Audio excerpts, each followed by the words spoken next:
house dahil naging oportunidad ito para sa mga matataas na government officials, mga pamilya ng mga dating pangulo, mga miyembro ng Kongreso, hudikatura, diplomatic corps, business at social circles na malayang makipaghalubilo sa palasyo. Nang matapos ang EDSA Revolution, nagpatuloy ang ganitong okasyon at tinawag bilang Vin d'honneur. Ito ay salitang Pranses na ang ibig sabihin ay wine of honor. Sa Pilipinas, itinuturing itong diplomatic event kung saan nagpapalitan ng toast ang presidente ng Pilipinas at papal nuncio. Ang unang Vin d'honneur na ginanap sa Pilipinas matapos ang EDSA Revolution ay noong 1987. Kapansin-pansin din ito dahil sa umaga na ito ipinagdiwang. Sa ngayon, ang taunang Vin d'honneur ay pinangungunahan ng Pangulo ng Head of o ng Pangulo. Ang mga bisita naman ay papasok sa state entrance ng palasyo para kamayan ang presidente. Matapos makapasok, ang lahat ay dediretso sa Rizal Hall kung saan magsasalita ang Pangulo at mangunguna sa toast para sa masaganang bagong taon para sa Pilipinas at mga karatig bansa. Pagminsan po sinasabi din ng Pangulo sa kanyang talumpati yung kalagayan o estado ng bansa sa kasalukuyan. Ang presensya ng mga diplomats ay malugod na kinikilala para sa mas matatag na relasyon sa ibang bansa. At mapapansin natin na marami na po, puno na itong Rizal Hall, at nakikipaghalubilo ng ibang mga guests dito. At tinaantabayan na lang natin ang paglabas ng ating Pangulo at para yung mga panauhin ay mapaunlakan ng makapasok dito po sa Rizal Hall para makapag-umpisa na ang main program ng Vin d'honneur. Nakita na natin yung pagdating ng ilang mga cabinet secretaries. Of course, nasa reception line, naghihintay na si Vice President Jejomar Binay. We have Senate President Juan Ponce Enrile and House Speaker Feliciano Belmonte. We also see at the reception line Foreign Affairs Secretary Albert Del Rosario and Mrs. Del Rosario. Si Secretary Del Rosario po ay kagagaling lamang sa Sudan kamakailan para tignan yung kalagayan ng ating mga kababayan doon at tulungan sila na makabalik sa ating bansa. We also see behind him Executive Secretary Paquito Ochoa and his wife, and we have Minority Leader Edsel Lagman. And behind him naman po ay ang papal nuncio na si Archbishop Giuseppe Pinto. And kasunod po niya ang ilang mga ambassadors. We see the Brazilian ambassador. Ito ba, alphabetical po kasi sila nakapila dito ngayon, at sila ay isa-isang tatanggapin ng ating Pangulo. Papasok sila sa music hall mula dito sa reception hall at pagkatapos kakamayan sila ng Pangulo at matapos noon ang mga panauhin ay ihahatid na dito sa Rizal Hall kung saan gaganapin ang main program nitong Vin d'honneur. At makikita natin na yung ilang mga ambassadors ay nakaantabay na, these ambassadors are the representatives of their countries here in the Philippines at sila po ay nandito tuwing bagong taon para ipakita ang magandang relasyon ng kanilang bansa at ng Pilipinas.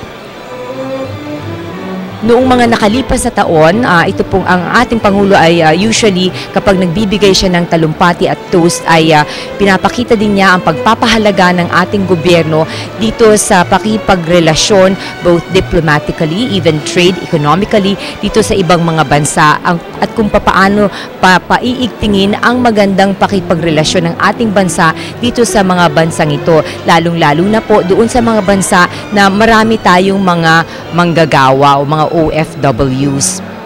And this year, yung tema po ng Vin d'honneur dito sa loob ng Rizal Hall ay Filipiniana, Actually, every year Filipiniana, iniiba-iba lang yung pagkaka-decorate nito, Makikita natin dito pa lamang sa reception hall, dito sa center table ng napakalaking reception hall na ito, ay mga baskets, no, native baskets na pinaikutan itong mga napakaganda mga bulaklak na talagang tumutubo lamang dito sa Pilipinas. At sa loob naman ng Rizal Hall ay ganun din ang ginawa. Sa mga center tables ng Rizal Hall ay naglagay ng mga sampagita, no? Itong ating napakabangong bulaklak dito sa Pilipinas. Mga sampagita at sinilip ko kanina kung ano yung ipapakain na mga hors d'oeuvres o yung ipapakain pagkatapos ng toast dito sa ating mga panauhin at nakita ko na may mga native din, kakanin, pastillas, yung talagang dito lang sa Pilipinas matatagpuan at napakaakma naman ito dahil siyempre yung mga panauhin natin ay karamihan sa kanila ay galing ibang bansa o mga foreigners at maganda na maipagmalaki natin dito sa Pilipinas yung talagang katutubong atin. Ayan, nakikita natin itong napakagandang handa ng palasyo. In-house lang po ang gumawa nito, no? Wala nang nag-cater, sila na mismo ang nagluto nitong mga napakasarap na kakanin, no? Yan, mga gawa dito lahat yan. Nakikita natin itong merong kalamay, merong puto, merong pastillas na iba't ibang kulay ang pinambalot at itong mga merong mga dishes din na kagaya ng mga manok and ano pa itong mga ibang to, cold cuts, no? Ayan, turon. Ako, dapat hindi mawala yung turon na may langka sa loob at napakasarap. Talagang Pilipinong-Pilipino ang dating. Pero bago po magkakainan mamaya, syempre, naantabayanan ng lahat kung ano ang sasabihin ng ating Pangulo sa kanyang talumpati bago siya mag-alay ng toast. Ito po inaantabayanan hindi lamang ng mga Pilipino, kundi yung mga opisyal sa ibang bansa. Dahil dito sa Bande Nor ay tradisyon na sinasabi ng ating Pangulo yung magandang pakipagrelasyon ng ating bansa sa kanilang bansa at kung ano yung maaasahan pa nila ngayong darating o ngayong bagong taon na 2012. We see a lot of officials dito po sa loob ng Rizal Hall. Nakita natin si Budget Secretary Butch Abad. Nandyan din po si ang CHED Secretary Likwanan. And ito po ang sa labas ng palasyo ngayon na nakita natin na napakaganda pa rin ng landscape, no? At mapapansin natin na lahat ay naka-Filipiniana, no? Yung mga Pilipino, magarbo, yung mga damit nila saya, inilabas na ngayon dahil ngayong ay pagkakataon na maipagmalaki yung katutubong kasuotan natin. We see Ambassador Del Rosario and his wife, Mrs. Del Rosario, and hindi lamang po mga government officials. We saw a lot of businessmen na nandito. Kanina nakita natin ang chairman ng Zest Air na si Alfredo Yao. We saw Cebu Pacific head Lance Gokongwei, and now we see some cabinet secretaries. Of course, Vice President Jejomar Binay is there, katabi po ni House Speaker Feliciano Belmonte. Hinintay na lang natin ang kanilang pagpasok. Sila po kasi yung mauuna, no? Base sa protocol, ang pinakauna na dapat pumasok at tanggapin ng ating Pangulo, si Vice President Jejomar Binay at ang may bahay nito. Pagkatapos, siya ay susundan ng Senate President na si Juan Ponce Enrile at ang House Speaker na si Feliciano Belmonte. At dahil ito po ay parang it's a diplomatic event also, kaya una po ang Department of Foreign Affairs Secretary Albert Del Rosario pagkatapos ng Senate President at House Speaker. And sa programa po mamaya ay uumpisahan ito sa isang Philippine National Anthem at pagkatapos ay ang talumpati ng ating Pangulo at ang pagbibigay niya ng toast para sa magandang 2012. At pagkatapos ay magbibigay naman ng response ang Papal Nuncio na siya rin ang Dean ng Diplomatic Corps. Magbibigay po siya ng maikling talumpati rin at isang toast. At pagkatapos ay the guests will be requested to remain at the Rizal Hall for yung kainan naman, konting salo-salo. At ito po ay traditional na ginaganap itong Vandenor tuwing Enero at pagkatapos ay tuwing Independence Day natin na June 12. We see also there PICO Secretary Sonny Coloma, kausap ang ating protocol officer. Dati-dati po ang Vandenor ay ginagawa sa gabi. Usually mga alas 6 ng gabi, no? Pero ito po ay inilipat na at ginawa ng tuwing umaga. Especially kapag Enero, usually before lunch ito isinasagawa. Kapag naman June, when we celebrate Independence Day, ginagawa rin to sa umaga bago yung Independence Day Parade na ginagawa naman natin na traditional dyan sa Quirino Grandstand. Nakita po natin nakaantabay na yung mga gagamiting mga pang-toast dito po sa traditional na pag-aalay ng toast ng ating Pangulo at ng Papal Nuncio tuwing pagdiriwang nitong Vandenor. Maganda po ang crowd dito, no? Napakaraming dumalo ngayong taon. Halos punong-puno na itong Rizal Hall at ang reception hall naman po ay napupuno na rin nitong mga ambassadors na nag-aantabay sa ating Pangulo para sila ay tanggapin. And we see itong mabuhay ba, itong banda o itong mga people providing the music na mamaya pagpasok ng ating Pangulo ay kanilang tutugtugin ang mabuhay. And we see the Papal Nuncio, Giuseppe Pinto there, waiting also with some ambassadors. Mukhang mag-uumpisa na at naghahanda na itong mga protocol officers. Dumating na ang ating Pangulo at umpisa na po itong pagpasok ng ating mga opisyal para formal na tanggapin ni Pangulong Benigno S. Aquino III.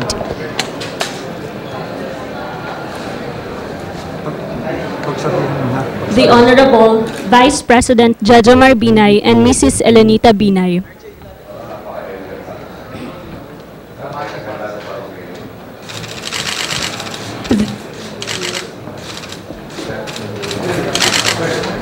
The Honorable Feliciano Belmonte Jr., Speaker of the House of Representatives.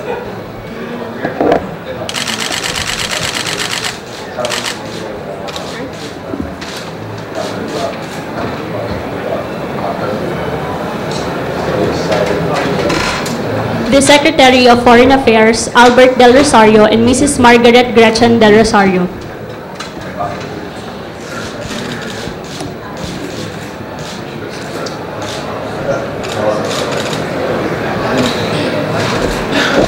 The Executive Secretary, Paquito Ochoa Jr.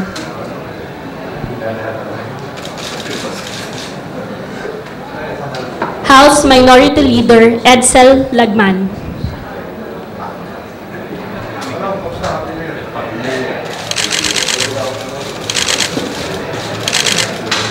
House Deputy Speaker, Maria Isabel Climaco Salazar.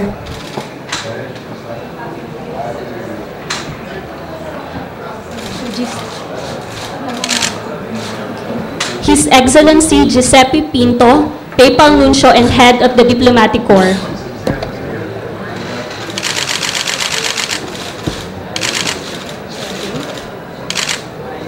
His Excellency Ramon Rechebe, Ambassador of the Republic of Palau.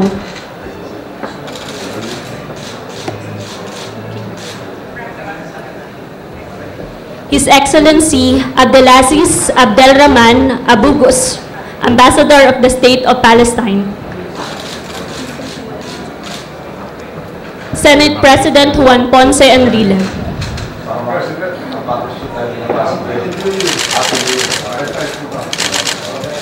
His Excellency Robert Gerard Brinks, Ambassador of the Kingdom of the Netherlands.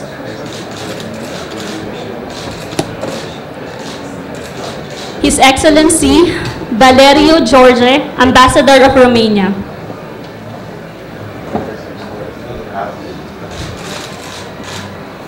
His Excellency Hans Dannenberg Castellanos, Ambassador of the Dominican Republic.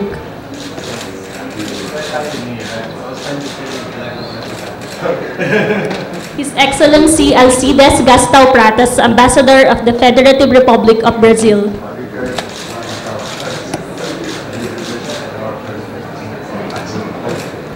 His Excellency Francisco Tilman Cepeda, Ambassador of the Democratic Republic of Timor-Leste.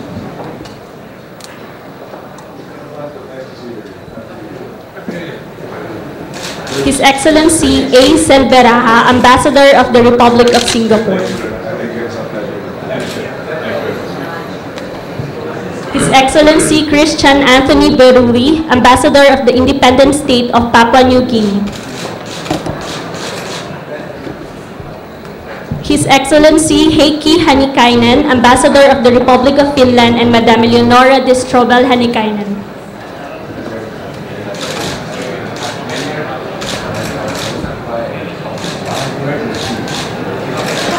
His Excellency Tomas Javier Calvillo Una, Ambassador of the United Mexican States.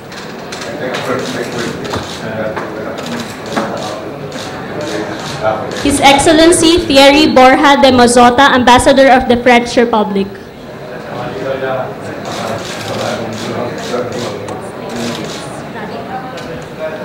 His Excellency Paul Steinmetz Radica, Ambassador of the Grand Duchy of Luxembourg, and Madame Radica Steinmetz.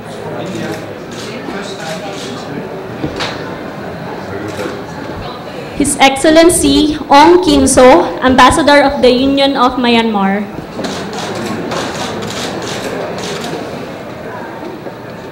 His Excellency Adel Youssef Sater, Ambassador of the Kingdom of Bahrain.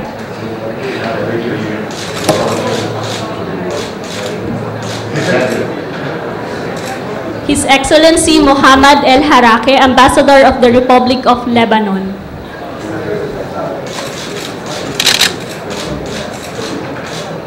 His Excellency Stephen Lilly, Ambassador of the United Kingdom of Great Britain and Northern Ireland, and Madame Denise Chitlo Lilly.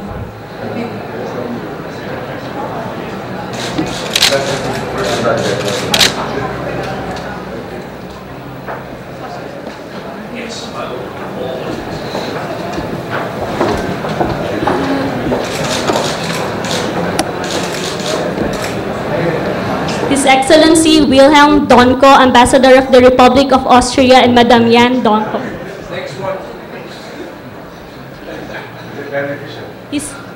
His Excellency Knut Solem, Ambassador of the Kingdom of Norway, and Madame Oddhild Kebolo Solem.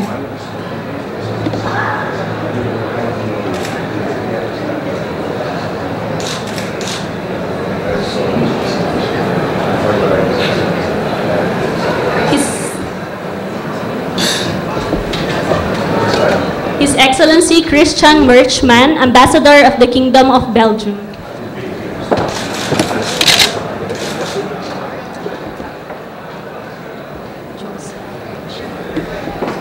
His Excellency Joseph Reichstar, Ambassador of the Czech Republic.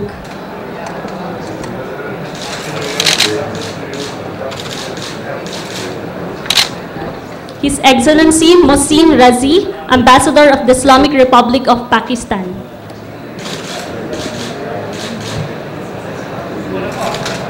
His Excellency Abdullah Al Hassan, Ambassador of the Kingdom of Saudi Arabia.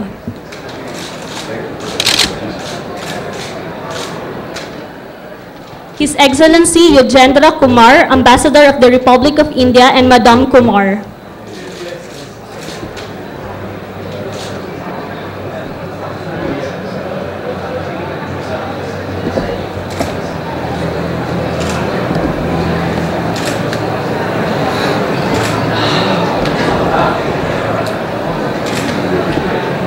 His Excellency Stefan Roskopal, Ambassador of the Slovak Republic.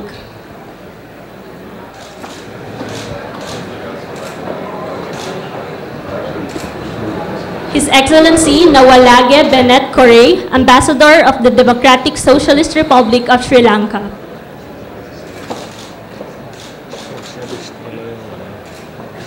His Excellency Nguyen Vu Tu, Ambassador of the Socialist Republic of Vietnam.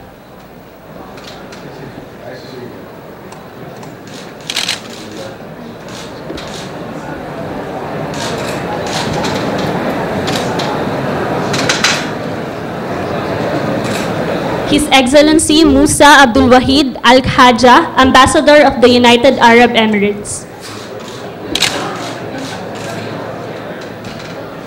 His Excellency Joaquin Daniel Otero, Ambassador of the Argentine Republic.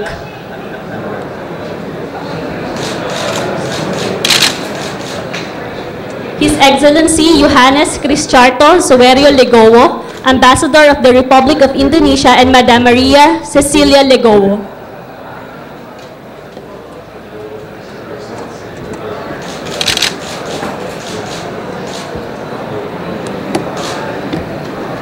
His Excellency Harry K. Thomas Jr., Ambassador of the United States of America.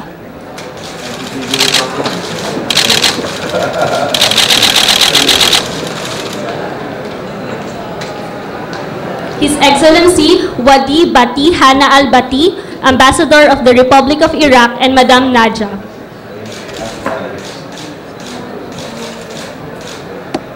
His Excellency Samir Arur, Ambassador of the Kingdom of Morocco, and Madam Otako Arur.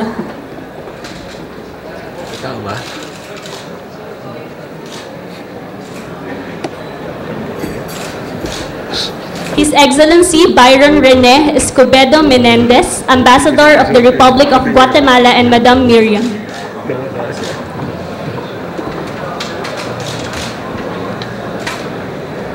His Excellency Datu Seri Dr. Ibrahim Saad, Ambassador of Malaysia.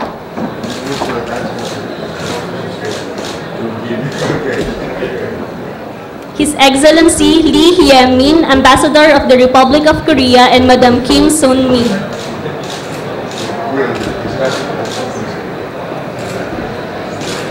His Excellency Ivo Cyber, Ambassador of the Swiss Confederation.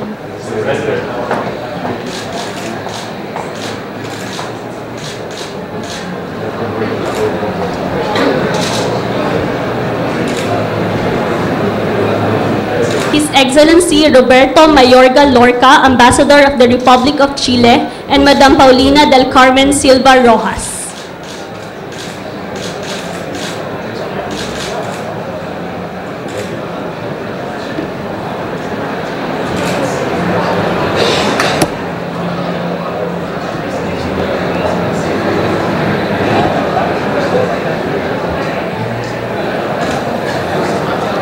His Excellency Hos Saray-Thong, Ambassador of the Kingdom of Cambodia.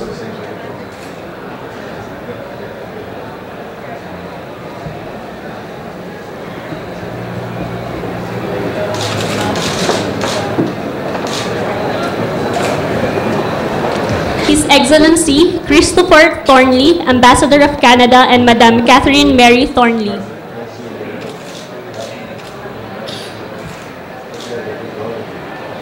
Her Excellency Maheda Rafikun Nessa, Ambassador of the People's Republic of Bangladesh, and Dr. Abdul Mana Mia. His Excellency Juan Carlos Arencibia Corrales, Ambassador of the Republic of Cuba, and Madam Maite Perez Ortega.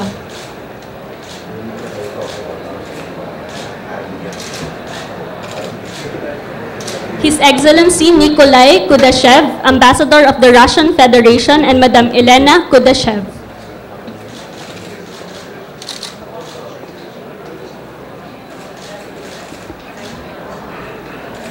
His Excellency Beybut Atamkulov, Ambassador of the Republic of Kazakhstan.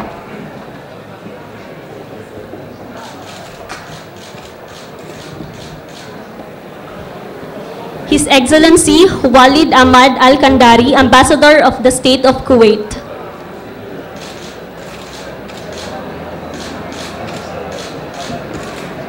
His Excellency Prasas Vinichai, Ambassador of the Kingdom of Thailand.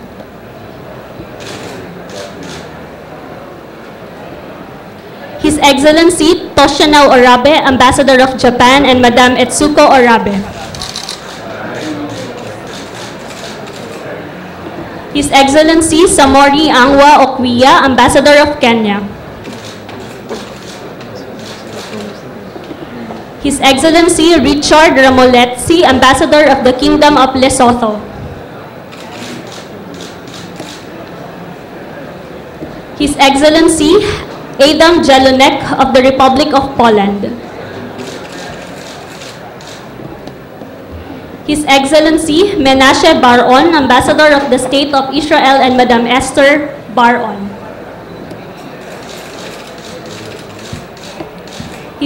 His Excellency Ali Asghar Mohammadi, Ambassador of the Islamic Republic of Iran.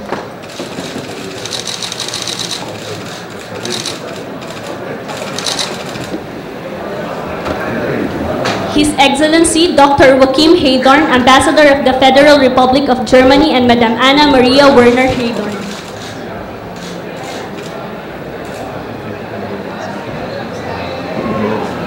His Excellency Roberto Carlos Ballerino Moreno, Ambassador of the Republic of Panama, and Madam Ballerino Moreno.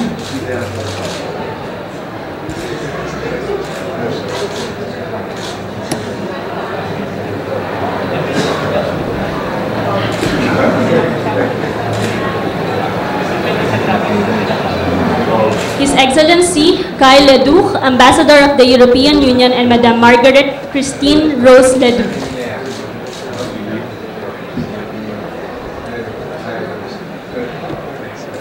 Her Excellency Leonida Vera, Ambassador of the Sovereign Military State of Malta.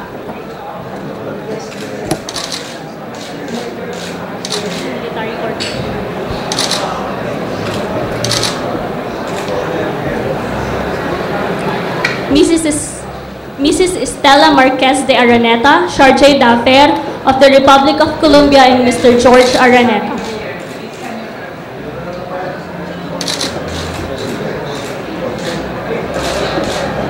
Mrs. Yolitza Ventura Polanco, Charge d'Affaires of the Bolivarian Republic of Venezuela.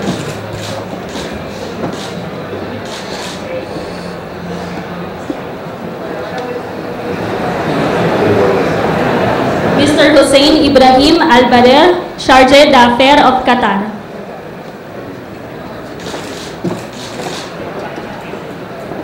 Mr. Andy White, Charge d'Affaires of New Zealand.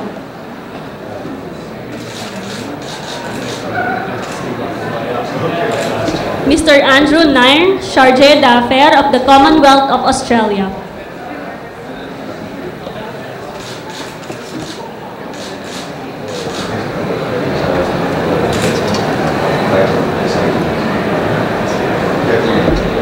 Mr. Tian Pai, Charge d'Affaires of the People's Republic of China.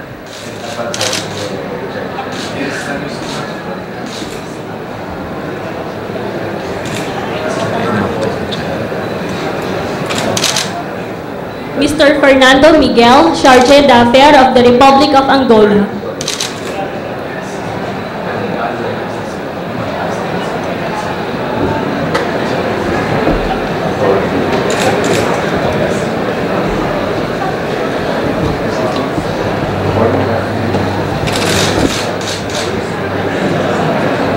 Mr. Hugo Lambrec, Charge d'Affaires of the Republic of South Africa.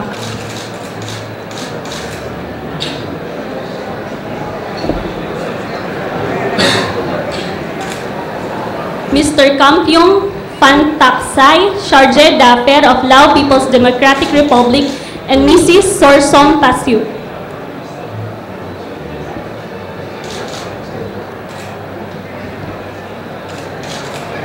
Mr. Alfonso Tagliaferri, Deputy Head of Mission of the Italian Republic.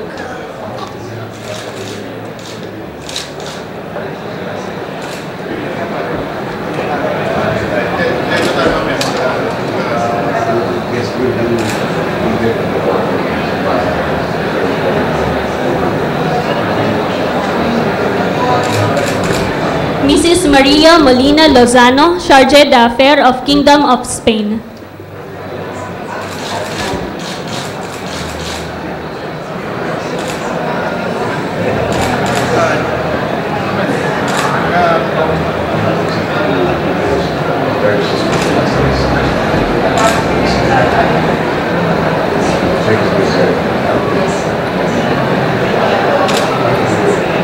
Bashir El Yakari, Charge d'Affaires of Libya.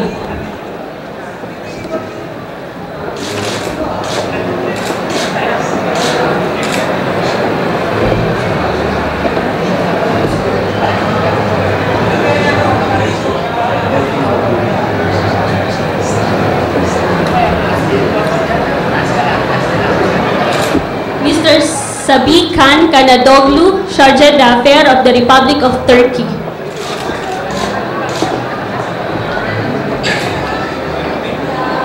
Mr. Haruhiko Koroda, Asian Development Bank, and Mrs. Kumiko Koroda.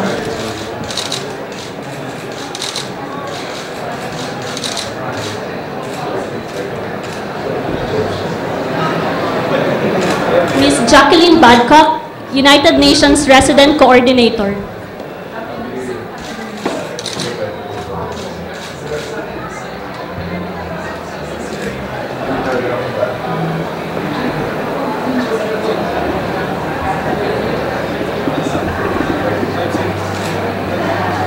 Ms. Oguchi Florence Daniels, United Nations Population Fund, and Mr. Onura Daniels.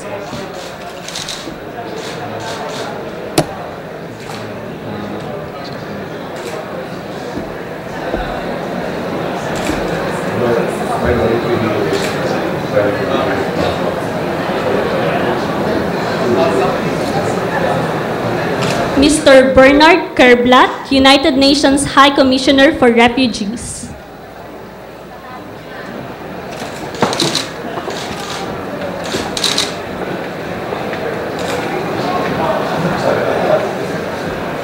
Mr. Stephen L. Anderson, United Nations World Food Program.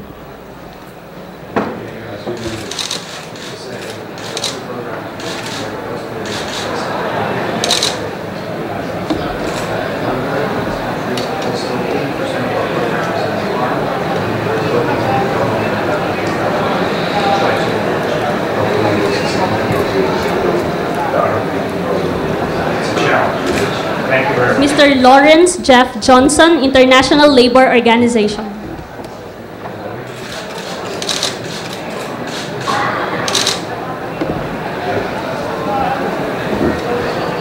Mr. Kazuyuki Churumi, Food and Agriculture Organization of the United Nations.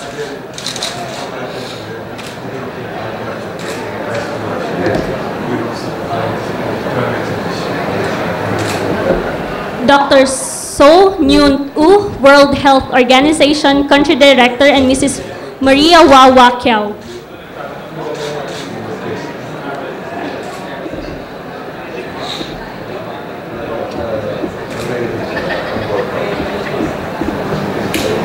Mr. Jesse Ang, International Finance Corporation.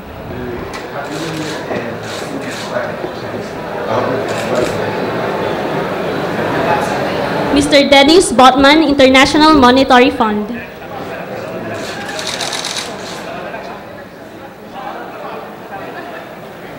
Mr. John Daniel Tux, International Committee of the Red Cross.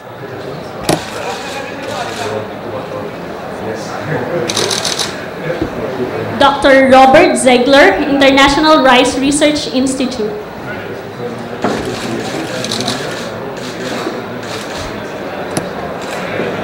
Mr. Moto Kuniichi, World Bank.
Excellencies, honored guests, His Excellency Benigno S. Aquino III, President of the Republic of the Philippines.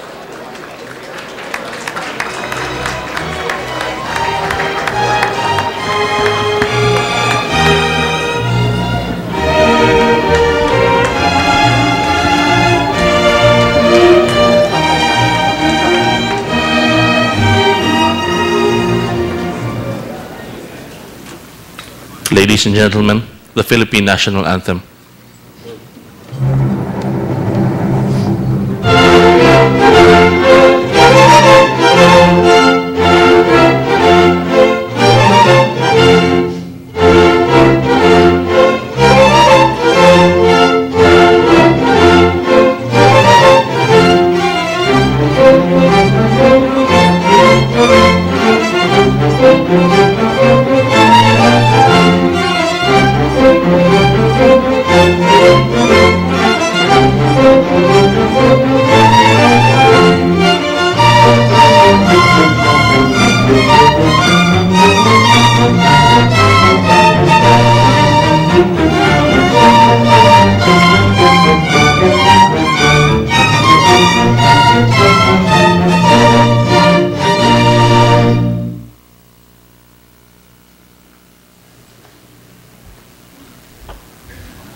Vice President Jejomar Binay, former President Fidel Ramos, Senate President Juan Ponce Enrile, Speaker Feliciano Belmonte, Secretary Albert Del Rosario, and Mrs. Gretchen Margaret Del Rosario, His Excellency Giuseppe Pinto, Dean of the Diplomatic Corps, Executive Secretary Paquito Cho, members of the Cabinet present, honorable members of the Senate and the House of Representatives, local government officials, members of the Diplomatic Corps, my fellow workers in government, honored guests, ladies and gentlemen. A little over a year ago, I stood in this very hall and laid down our goal for 2011 to validate the optimism of our countrymen. Today, I tell you, there is no aspect of our national life that has not felt the warmth of daylight over the past year. We have already made great strides in our fight against corruption and poverty, as well as in our thrust to create a progressive economic climate guided by fair and honest practices. Local and foreign groups have acknowledged our triumphs by investing in our country, by lauding our efforts in open governance, and by supporting our programs. At the heart of our work for the next year lies a desire to secure for our people a better standard of life and a brighter future. And all of you present here today are crucial to achieving that goal. This year, we will strengthen the programs that work for our countrymen, such as those in education, health, housing, and others like our conditional cash transfer program. We will not relent in our quest to hold accountable those who seek to perpetuate the culture of impunity in our country. We will continue to ensure the safety of our nation by upgrading our defense capabilities and by working to achieve peace while pursuing lawless and criminal elements. We will continue to sustain the growth of our economy and create opportunities for employment. These are not without their challenges, but I am confident that so long as we stand together and remain consistent in our service to the public, our countrymen will be behind us every step of the way as we work towards success. Excellencies, ladies and gentlemen, may I propose at this point a toast to the stability, prosperity, and security of a reawakened and reinvigorated Philippines in the coming year, ready to keep its place under the sun. Happy New Year to all.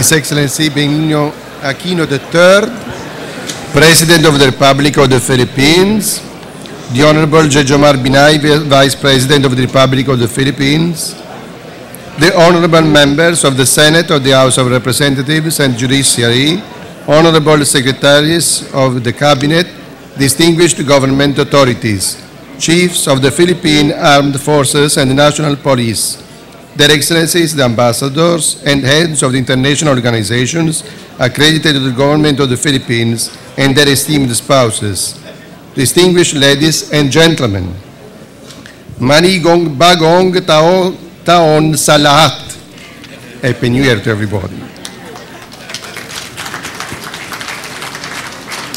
Mr. President, this traditional New Year gathering, to which Your Excellency has kindly invited the heads of diplomatic missions and international organizations accredited to the government of the Philippines, offers us the great honor to express to you, Mr. President, and to all the distinguished members of the Senate, the House of the Representatives, the Judiciary, and the Cabinet, our most cordial thanks and greetings for a 2012 favorable to the legitimate aspiration of the noble Filipino people and its government. We highly appreciate this gesture of kindness, which we intend as addressed to our respective countries and international institutions with whom the Republic of the Philippines maintains relations and friendships and collaboration. Being able to follow firsthand the unfolding of the most relevant events in the life of the nation and the realization of politics oriented towards the growth of the country without neglecting the protection of nature, the sustenance of families, the assistance to the poor, and the giving job opportunities to the young, is for us a reason for satisfaction because they reflect the image of a country attentive not only to statistical data and its inclusion in the family of nations, but also to social justice that is compatible to competitiveness and development. The Filipinos never yield to calamities. The tropical storm Sendong has taken the lives of thousands of citizens who lived and worked in the northern coast of Mindanao and the Visayas. It has left hundreds of thousands without homes, schools, and means of living. The survivors, however, did not lose hope and the courage to start again, to honor their dead and celebrate their fate, to return and live with dignity, raising their voices and praises to where culture, tradition, and creativity are interlacing. Thank God, the assistance and the consolation brought to those people, first and foremost by you, Mr. President, with the collaboration of local civil authorities and the military, the religious institutions, and the volunteer organizations, the generous help of the international community, and the involvement of citizens from all walks of life were never lacking. We have also noted with approval, Your Excellency's efforts to achieve peace within your country through negotiations with those involved in conflict. We support your resolve to carry on these processes despite many continuing challenges. A just and lasting settlement of domestic conflicts would indeed be a worthy legacy of your administration. Meanwhile, in the international field, we have paid attention to the commitment of the Philippine government in intensifying cooperation in economic, political, and cultural fields, especially with neighboring countries, achieving the signature of trade and cultural agreements. Mr. President, the difficulties and aspirations of the Filipino people are also our own. We share them as resident diplomats in this extraordinary and hospitable nation. We assure you of our service, aware of the privilege granted to us by the giver of all goodness and by those whom we represent in this segment of the Philippine history, which is of interest not only because of its challenges, but also for its opportunities. To you, Mr. President, to the Honorable Secretary of the Department of Foreign Affairs and his collaborators, whom we thank for their valuable help in carrying out our mission, and those who share with you the honor and responsibility of governing the Filipino nation, the Diplomatic Corps expresses heartfelt best wishes for health and success. Let us now raise our glasses for a toast to a new year of peace, to a greater progress and prosperity of the entire Filipino people, and to the happiness and well-being of His Excellency Mr. Benigno Aquino III, May God bless us all. Mabuhay!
At napakinggan po natin ang talumpati ni Pangulong Aquino at ang sagot naman ni Papal Nuncio Giuseppe Pinto.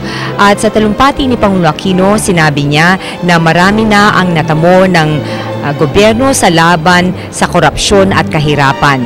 Dahil dito anya ay maraming local at foreign groups ang nag-invest sa ating bansa. Dinagdag niya na paigtingin pang lalo ang mga programa ng pamahalaan sa edukasyon, kalusugan, housing, conditional cash transfer at iba pa. Hindi anya tatantanan ang mga nais ipagpatuloy ang katiwalian sa bansa. At papalakasin pa din anya ang defense capability ng bansa at paigtingin ang paglikha ng mga trabaho at pagpapalago ng ating ekonomiya. At ngayon ay makakasama natin si Director Ryan Faustino ng Presidential Museum and Library. Magandang umaga po. Magandang umaga, Dr. Eka. Bakit po taunang pinagdiriwang natin itong Ban d'Honor? Ano ba yung kahalagahan nito para sa ating bansa? Actually, ang Ban d'Honor, usually it marks the start of the new year para sa gobyerno. Nagtitipon-tipon yung mga diplomatic corps, yung mga opisyal ng gobyerno upang parang salubungin yung bagong taon. Yun. So ngayong taon po, meron bang pagkakaiba o yung tema, may tema ba na tuwing taon ginagamit para sa pagdiriwang ng ating Ban d'Honor? Sa tema, right now hindi ako familiar. Pero dati kasi, ginaganap to usually January 1. Parang at home kasi sa US presidency sinimulan ni George Washington na merong at home tuwing unang araw ng taon kung saan nakikihalubilo ang presidente sa kanyang bahay sa kung sino man ang gusto pumunta. So pinagpatuloy ito ng mga gobernador general na Amerikano. Si Manuel Quezon, si Manuel Rojas, January 1 nila ginagawa at usually late afternoon, early evening. Pero hindi pa tinatawag na Ban d'Honor dati. Para at home ang tawag doon. Nung panguluhan ni Pangulong Corazon Aquino, ginawa itong Ban d'Honor. Yun ang tinatawag sa kanya ngayon. At dati, sabi ko nga, January 1 dati. Ngayon, mga later na in the month. Within January? January talaga. Dati kasi gabi ito, no? Bakit ngayon umaga na natin pinagdiriwang? Siguro dahil sa personal style na rin ng presidente, siguro marami siyang gagawin afterwards. So, gusto niya umaga para masimulan ng maayos. Pisa ng umaga pa lang tapos na yung magagawa na yung reception. Yeah. At ano naman yung kahalagahan nito dito sa pagkakaroon ng itong mga bisita natin, mostly mga members ng diplomatic corps, mga kinatawan ng iba't ibang mga bansa? Tama. Oo. Siguro upang bilang kasapi tayo sa kaisahan ng mga bansa sa mundo. So parang it's a unifying thing for all the countries involved dito. And ilan yung mga bansang dumalo dito? Ako, hindi ko sigurado kung ilan eh. Siguro kung titingnan natin dito, mga Mga more than 50 siguro lang. More than 50 countries ang in attendance. And headed by the Dean of the Diplomatic Corps, yung Papal Nuncio. At bakit yung binibigyan din pagkakataon ng Papal Nuncio na magtalumpati at magbigay din ng toast? Is this part of the tradition? Yes, kasi ang Papal Nuncio sa mga bansang dating mga Katoliko, siya yung tinatawag na Dean ng Diplomatic Corps. Siya yung pinaka-head. Pero sa ibang bansa naman, kung sino yung pinaka-matagal na ambassador din sa bansang yon, siya yung tinatawag na Dean. Dito automatic na nagiging Dean ng Diplomatic Corps yung Papal Nuncio? Yes, yeah. Ever since ganun? Yeah, ever since. Ano yung mensahe ng, well, for itong Vande Nor na ginagawa natin? Kasi alam ko, hindi naman to every January lang, even Independence Day, ginagawa din ito. Ito yung parang reception after the celebration. Pero yung mensahe na nais ipahatid nito kung bakit ang Malacanang ay nag-host? Okay, kasi ang Vande Honor, it's a toast to the Philippines Ballet. So parang may wishes din ng presidente kung ano gusto niya mangyari at sana matupad yun, mga ganun. Maraming salamat. Manigong bagong taon. Manigong bagong taon. Okay, that was Director Ryan Faustino ng Presidential Museum and Library. At kasama din natin ngayong umaga ang Ambassador ng France, His Excellency Ter Borja de Mosota. Good morning, Your Excellency. Good morning, magandang umaga. May I get a message from your country this new year? Ako ay masaya na dito. So for the message is of course that as a French ambassador I will try my best to promote, to strengthen the relations with your country in all fields, all possible fields. And how do you view 2012 in terms of the bilateral relations between the Philippines and France? I think we can be part of that program of the president in terms of public-private partnership, and we are closely studying the possibility to be involved in the development of the country, of the economy. So that's the main prospect, and to go on with cooperation with the Filipino universities. We are approaching about I will give my confidence so far 50 memorandum of understanding between Filipino and French universities. The exchange of encouraging all the Filipino students to come to France. Wow. So this is starting this year? No. It's we have started that 3 years ago, but it's going on well, and not only with universities located in Manila, but all over the country. Yes. So for those Filipino students who want to study in France, how do they go about it? But they just ask to their own university to be part of a program sending them to France. And I mentioned we have French students coming to your university. So it's really an exchange, of experience and so on. But I do underline again that we don't want to be only, in Manila, but covering all the Philippines. Ako ay nalulugod na malsingbing Francia ambassador sa dito, Pilipinas, hindi sa lawas Makati, pero sa buong Pilipinas. Napakagaling niyo ng magtagalog. But in terms of investments and trade, do we expect more? Well, yes, of course we are in terms of economy, commercial relations, investment. We are covering about all the possible fields, excepted at the moment in terms of the car makers. I would say the French car makers are not making sufficient effort, and I would dream to see French cars in the streets in Davao, in Cebu, or in Manila. That would be soon. But they are considering in terms of investment. We have one of the French car maker considering the idea to have a plant here, to build cars here in the Philippines. Within this year? Maybe not. I mean, because it maybe next year. Because you have French or European planes in the sky, Airbuses. You have French, German helicopters. But in terms of car makers, they are not active enough. And in the PPP, what sort of investments or in what field do you want to come in? Precisely because I was mentioning civil aviation and so on. We are considering all the programs regarding energy, regarding transportation. Yeah, it's mainly in those two fields. Your message to the Filipino people this 2012? To be happy, to be as they are since the country has been funded. Yeah. Magandang umaga po at sana'y galingan niyo pang inyong pagpipilipino. Salamat po. Paalam. Alam, manigong bagong taon. Salamat.